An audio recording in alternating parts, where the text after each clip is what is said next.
bold journalism. But Drew Hernandez is a strong-minded individual. Exposing lawlessness. Drew Hernandez, who is ideological. Finding the truth. And use the word Antifa. This is what they do. Battling They're mainstream liars. The censorship. woke mob, all they can do is lie.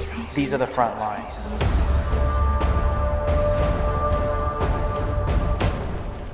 What's going on, thought criminals? Welcome to Frontlines. I'm your host, Drew Hernandez.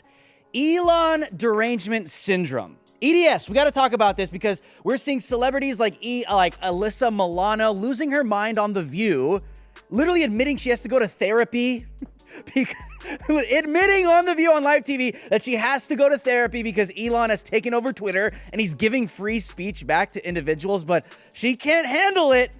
And we are seeing a lot developing with big tech planning something to go after Elon. We know it's going to be in unison with the federal government because it's been exposed that they've all been working together. People have known this for years, but it is quite literally coming out that it is going to be a big, huge problem for Elon. Will he really stand for free speech? I mean, you even have the EU coming out and attempting to crack down on him as well. And also there are many pedophiles. Let's just be honest here, man. There are many pedophiles in this world that continue to go after the innocence of children, and the woke-tard idiots all over TikTok just spewing their racism and all of their garbage and mental illness. It's going to be a fun one, you guys, but before we begin, I want to remind you guys that AmFest is coming up soon. It's December. We're getting straight into it. We need all the thought criminals to head over to amfest.com and use my promo code DREW for 25% off AmFest tickets right now. Go do it, and you can get that great discount. Thank you, guys. My name's Drew Hernandez, and you are now on the front lines. Well, here are some interesting breaking stories in the sphere of the Lords of the Universe. Google executive, we need to move from defense to offense. Fighting misinformation, and old far-left tweets resurface as well. Yasmin Green, chief executive of the Google subsidiary Jigsaw. That should be pretty concerning. If anyone knows what Jigsaw is, it's a story about, a serial killer. But, that's who we're dealing with here. Homicidal maniacs said on Tuesday during the Fighting Misinformation online conference that we need to move from defense to offense in regards to fighting misinformation online. She had some pretty interesting things posted on her Twitter that people are uncovering, including the great Jack Posobiec as well, and people are seeing just who these people really are. They're homicidal maniacs. They're globalists. They don't believe in free speech.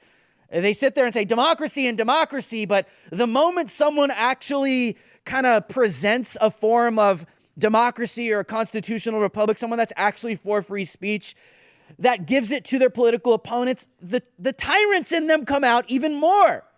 They get demasked, and we see just exactly who they are.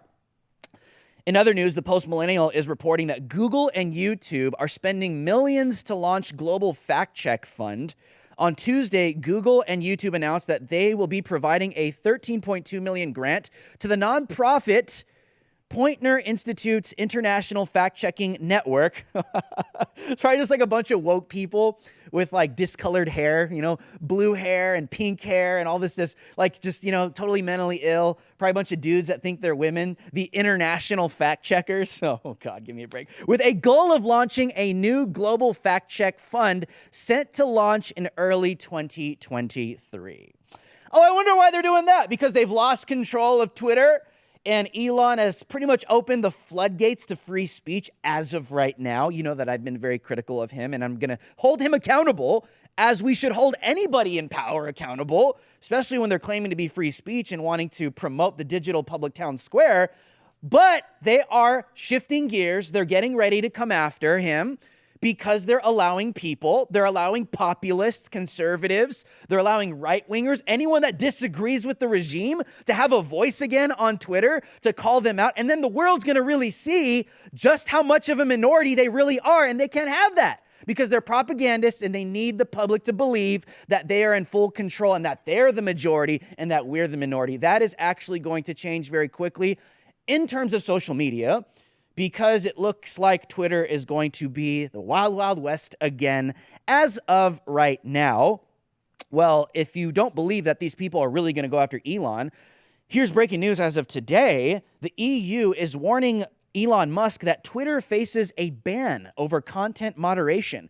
The EU has threatened Elon Musk's Twitter with a the European ban, unless the billionaire abides by its strict rules on content moderation, setting up a regulatory battle over the future of the social network. This is the globalist regime. And I've been telling you guys, you're going to have to deal with the federal government here in the US. You're going to have to deal with the globalist regime abroad across the entire world. And you're also going to have to deal with China as well, because they run things behind the scenes as well.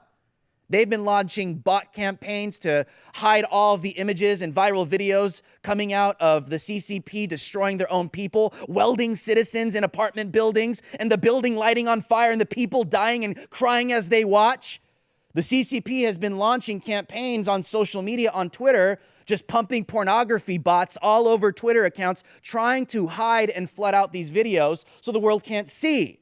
So there definitely is a technological, informational, a techno war going on, a technocracy that Elon Musk is facing. Can he himself really stand the test of time facing all of these globalist satanic powers?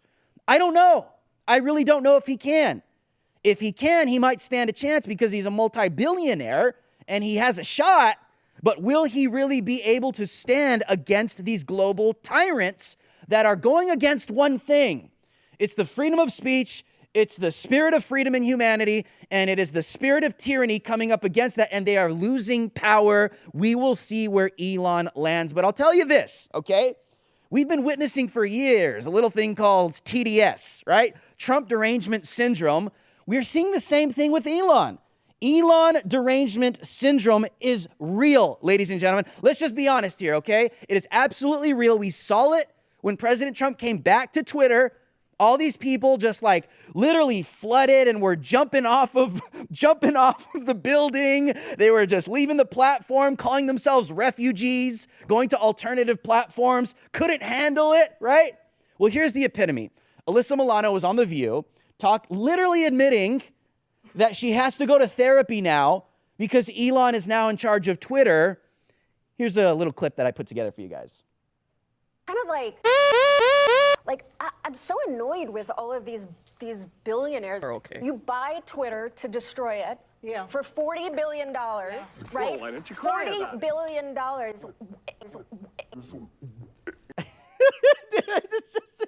It's so ridiculous, right? It's just so ridiculous to see these multimillionaires, these people that are obviously elites compared to the peasants like you and me. I have a problem with a billionaire. I have a problem with him, and I have and you've watched the rest of The View. She literally admits that she has to go to therapy over all of this. Why is there so much Elon Derangement Syndrome going on, right? Why is there so much going on? Well, you can even see it here. Here's exactly why.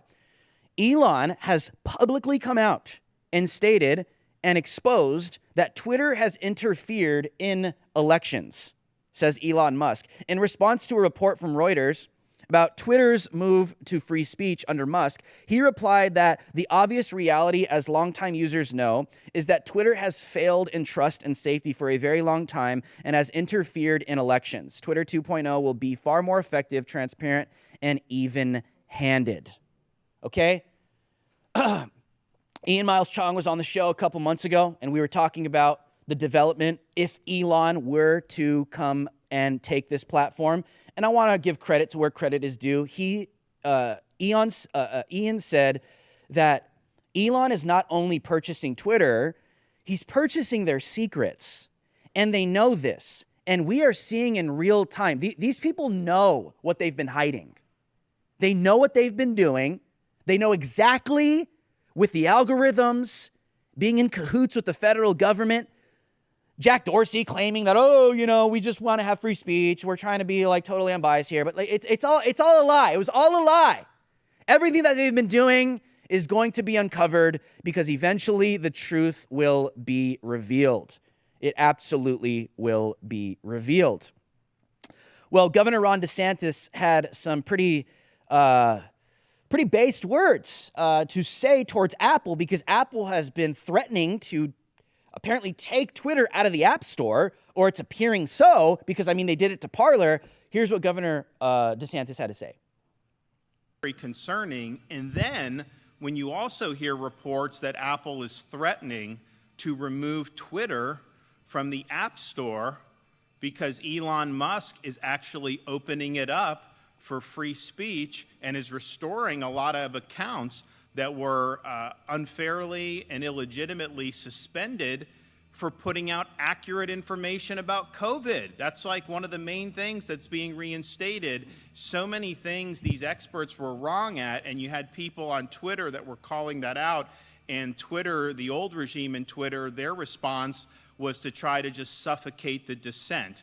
And Elon Musk knows that's not a winning formula, and so he's providing free speech. And so if Apple responds to that by nuking them from the App Store, I think that would be a huge, huge mistake, and it would be a really raw exercise of monopolistic power that I think would merit a response from the United States Congress. And so don't be a vassal of the CCP on one hand and then use your corporate power in the United States on the other to suffocate Americans and try to suppress their right to express themselves. Couldn't have said it any better myself. We'll just leave it right there. Well, let's take you guys to clown world. Apparently it's racist now.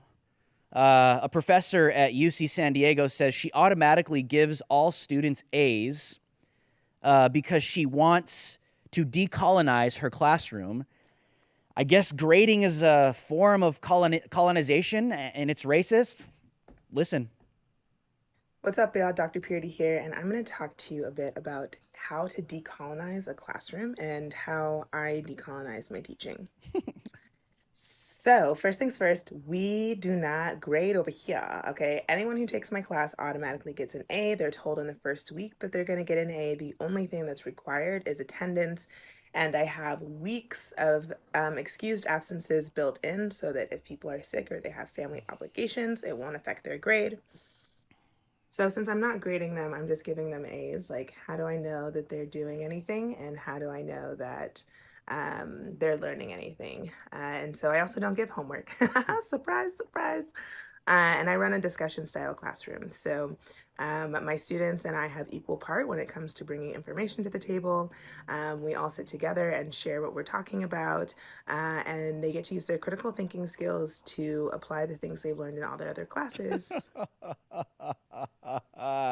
So basically you're lazy, right? So basically you're lazy and you're probably sitting around smoking doobies all day, collecting paychecks as a diversity hire, doing nothing, progressing humanity, not at all, but taking them backwards. At this point, you're just paying hundreds of thousands of dollars for your degree.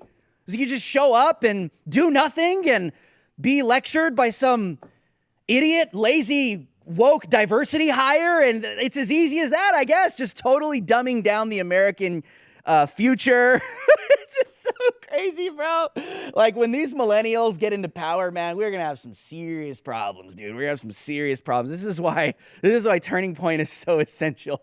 This is why we're so essential, because without combating this generation of woke-tard, idiot, lazy losers, we're gonna have some serious issues for the future of this country, guys. Well, I mean, speaking of the woke-tards, here's this woke Asian person explaining, if you're hanging out with black people and want to invite a white person, you need to make sure to get permission because not everyone feels comfortable with white people and their shenanigans. Controversial opinion, but if you have a token white and you're hanging out with your friend group of color, you need to ask permission from everybody in the group to bring your white friend. Like, don't just bring them. Ask for explicit permission from everyone, because just because you're comfortable with them doesn't mean that everybody's comfortable with them. I might not be in the mood to deal with white shenanigans that day. That's all I'm saying. And another thing, it feeds into their ego. Like, don't let them think they're a good white person. Don't give them that card to use against other people. Please don't do that. Number one, she has friends. You have friends? What, your imaginary friends that don't exist? Just like your imaginary gender identity that doesn't exist? I mean, this is who's talking to us and lecturing us. So basically it's saying, just be a racist. That's what it's saying. Just be a racist. Like, you got to make sure that you ask permission to bring your white friends around because we're in 2022 and we're fighting against racism by bringing it back. Dude, I just cannot. Here's another. I got another one for you guys. Here is a person with these alternate identities, and their pronouns are bug, dirt, and it. Hello, I'm not Magpie, I'm Tal, but I can explain. So Magpie's pronoun set is it, bug, dirt, they, right? It and they are used normally. So its name is Magpie, the sweater belongs to it, and it was going by itself. And then their name is Magpie, this belongs to them, they were going by themselves. For Bug, it would be Bug's name is Magpie, the sweater belongs to Bug, Bug was going by Bug's self. And then for Dirt, it would be Dirt is Magpie, the sweater belongs to Dirt, Dirt was going by Dirt's self. You can use these interchangeably in a sentence, you can use just one of them, or you can use different ones at different times. Hope this helps. Hope this helps? You need help. Hope this helps? You need help. Identifying as Bug, Dirt, or it? I'm not going to lie, this person kind of bugs me. She be bugging, bro. I'll tell you that right now. But I mean, is this like a Bug's Life Part 2? That's what that is, right? Like literally they could take that and make that a Bug's Life Part 2 for, woke Disney and all their stupid crap. So what happens when, the globalists and the World Economic Forum come through and make everyone start eating bugs? Has it thought of that? Has Dirt thought of that? Is that how they're going to normalize cannibalism? People that identify as bugs, and then they start forcing everyone to eat bugs. They start eating each other. I mean, technically, when everyone, is kind of like living through the third world and we've lost everything and there's nothing, there's no economy, there's no money, there's nothing to go to. It only goes one way, you guys, and I'm not calling for that. I'm just saying, stop supporting the socialists and the communists and the globalists because that's where they want to take us. Completely mindless and not even thinking about anything and identifying as dirt, it, and bug. I guess technically, biblically, we came from the dirt. So I guess she's got a point there. I'll give it that. I'll give Bug that. All right, I gotta let go. I gotta stop. Okay. Well, apparently Biden's gender fluid drag queen is making news. The nuclear official charged with stealing women's luggage. The Energy Department's chief of nuclear waste disposal. I can't believe I'm actually saying this. Like, this is actually real. This is actually real. It's not a parody. The Energy Department's chief of nuclear waste disposal, Sam Brinton, who identifies as gender fluid, has been charged with felony theft after allegedly stealing a victim's luggage at the Minneapolis-St. Paul airport in September, court documents show. Jesus. This person's all into doggy kink and hypersexualized themes and just being mentally ill, obviously biological male, dressing as a female with lipstick on and a gigantic mustache. The adults are in charge, guys. We're all good. We're all good. The adults are in charge. We got Orange Man is gone and all his cronies and all the scary mega Republicans that want to kill us all because we got that in the White House, guys. Just like, I can't do this, dude. I just can't do this. Okay, I gotta keep it together. UK pedophile turned trans, then groomed, assaulted, and impregnated a teenage girl.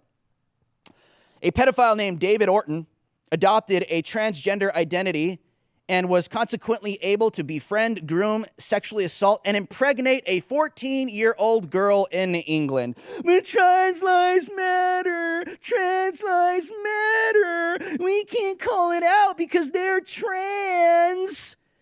These people are sick, depraved, and disgusting, and it only gets worse. The children get hurt.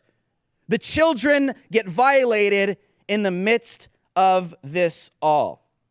Well, Alex Rosen, he's a pedo catcher. We've had him on the show. He does great work. He's like his own version of To Catch a Predator. You guys remember that show?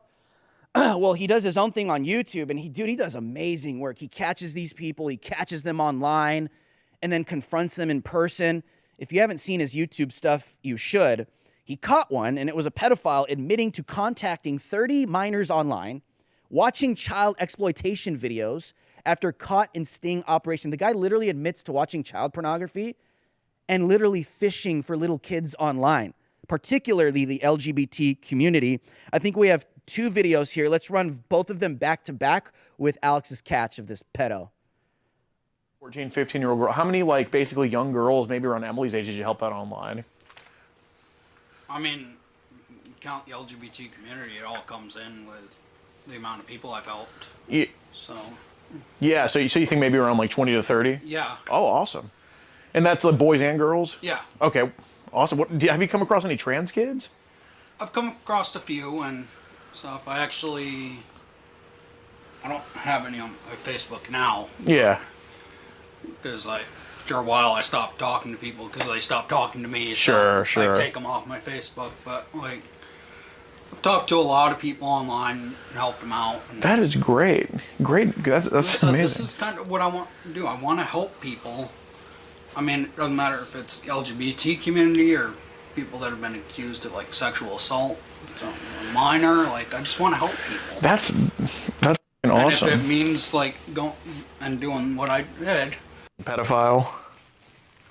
I mean, be minor attracted. Oh, right. Because I'm not. As I said, I never want like actually meet or do anything like that. Right, just as a map. Yeah. Okay. It's all just more fantasy. Right. But I mean, obviously, throughout the years, you probably looked at thousands of images of child porn. Yeah, and I actually tell myself every day, like,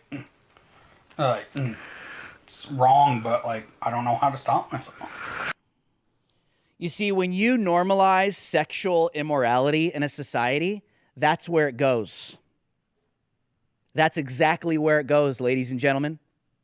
Whether you're a Christian or not, it's inevitable. I don't want to see that. I hate having to report this stuff.